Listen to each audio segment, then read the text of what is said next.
তো hello friends, দেখো আজকে বিরিয়ানি খাচ্ছি। এই যে শসা নিলাম আর তার সাথে নিলাম এই যে আলু। বিরিয়ানি আলুটা দেখো বেশ বড় সাইজেরই দিয়েছে।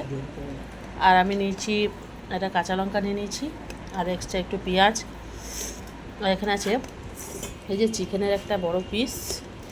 আর নিয়েছি এই যে ডিমের অমলেট বানিয়েছিলাম একটু, তাই ওটা একটু নিয়ে নিয়েছি এর সাথে।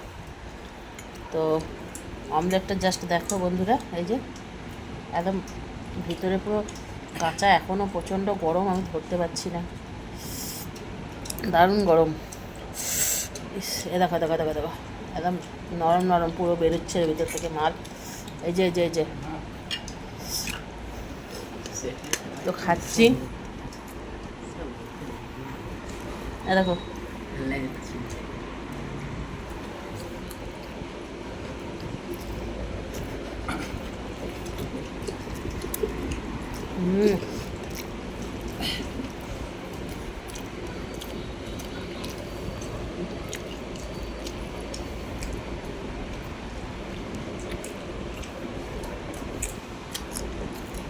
কাঁচা লঙ্কা খেলাম, এই যে শসা।